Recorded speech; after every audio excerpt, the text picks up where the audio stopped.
All right. So part 2 of log 6 moves on to what the river I see would be, good enough to use as a symbol. So obviously a river is usually water, which the world is mostly water. You see how fit that works. Is it a coincidence or not? But anyways, what I see is pudding is the best way to show what this river is, because people never believe anything nowadays without the proof in the pudding. So it's what I see best fit to help all these skeptical generations understand through history, science, math equations, and other experiences as well as my own, and show the patterns in this world and in the pudding, and how they keep reoccurring through history and multiple times, and different countries and in different languages and all of that. And I like the repetitive numbers that keep popping up in it as well, like 3, 7, 12, and 21. I mean, there's a lot of this stuff through the world, but I mean, we are the third planet from the sun. 3 is perfect balance, and so on and so forth. Like 7 is how many days is in a week, and then 12 is obviously how many months you have inside of 1 year. And then 21 is your solstices, your winter and your summer solstices. So these numbers keep reoccurring, because we are on a circle, a sphere, and then the sphere spins. So you have repeating days that keep occurring, and then you go in a circle for the year. So obviously stuff keeps repeating itself regardless if you're doing it or not. The world is. Now, all this is going to point up into a future event that I will talk about later on, and, show you the numbers that I think support it enough to prove this, or give it enough, proof in that pudding. And then you could take it on whenever that we cross that bridge coming up. So basically, to sum it up, is that whenever you keep coming across all these patterns on a trail in the woods, if you're a hunter, or if you're panning something like gold or whatever you're looking for, something will keep reoccurring in the river or the pudding or whatever you are on. And then you can be pretty sure that these signs, that even though you can't see the thing, are there in the woods or in the river or whatever you're doing, panning some gold or whatever you're looking for. You can tell it's obviously there, even though you can't really see it fully, but you can see the proof around you, or the proof in the pudding. And then this moves on to more of a solid theory I have on strong genetics, and if the world was to restart. Now, these strong genetics, I know you have to bear with me here, but there's obviously, like we discussed, the pudding and the patterns in it. This will be easier to sustain what I'm talking about and the solidification of the strong genetics I have been talking about. So when you have a lab or creating something, and it's like, with even plants or any living thing, you usually, like, the best way to describe this is if you go and do, like, gourmet mushrooms, and you decide to cultivate, mycelium. It's the best way to actually understand or play a small scale of the maker. Now, you'll have to start from scratch, like spores. And then these spores have to somehow find another spore to germinate it and become something that's actually usable, just like humans. And it has to become usable for something in the life and able to do something with it.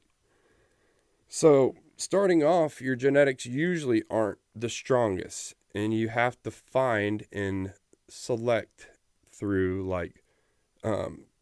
going and cutting out a small portion of the strong mycelium, or you grow it out, and like when you see a strong like oyster mushroom that has, that hasn't been as strong as these other ones, you take that and you put it on a petri dish and you save this genetic, and then you can use that and then evolve from that.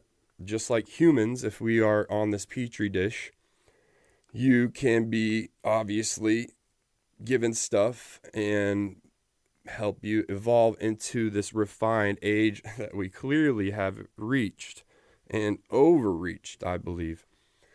But this theory I have is Bigfoot or Sasquatch, and this is proof of, like, through other languages, the name comes across in the same exact description of this creature. And then it's supposed to be bipedal, and it's supposed to be something that is a distant relative of ours, or the missing link to our whole entire evolution. Now, if I am the maker in this lab and I create something called Bigfoot, or a mushroom that I call Bigfoot, or something that has obviously the strong, super fast growing, that is very smart, that has a view over the other, evolved, same exact genetic thing that it could possibly become. And then it's one with nature. I mean, completely one with nature. Unlike us, we just use nature and we refine it to try and make ourselves like more superior and help our lives in an easier way, even though it's not really the correct way to live, even though our human minds see fit because it's easier for us to do it. But now Bigfoot, if I was to restart and everything went haywire and too crazy and too advanced for this mushroom, and it just basically stops becoming that mushroom genetic, I'm going to wipe that thing out because it'll take over my whole entire lab and it'll ruin the whole entire balance of what's going on with the whole entire thing that I've already created and worked so hard and long to create. So this is a theory that when the world, or if the world restarts, then you have something that is very, very strong and obviously has the potential to become a more refined thing or a human, So the proof is there.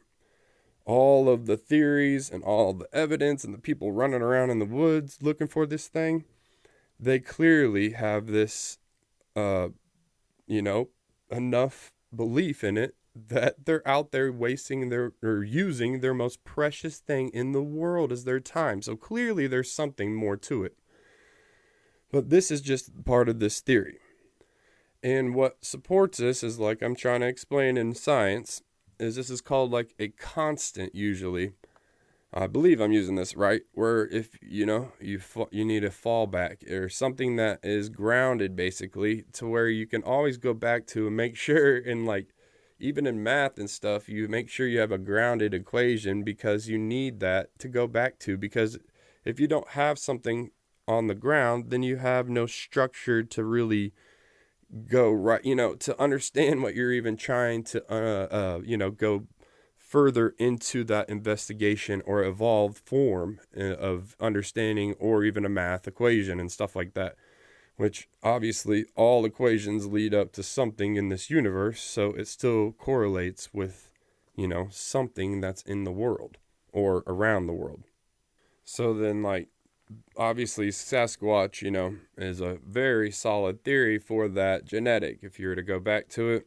And then they've also seen the smarts from the evolution themselves are living around it, and they're being affected by it hardcore. So they know clearly not to be doing that, but eventually it'll lead to it. It's just how the world works of evolution. And then this will move on to log 7. We'll talk about like types of love, and which will be a tough one for me to get into because, it's a sensitive topic, but there are types of love. And then things more in the cycle of life. So thank you for listening, and I hope you learned something.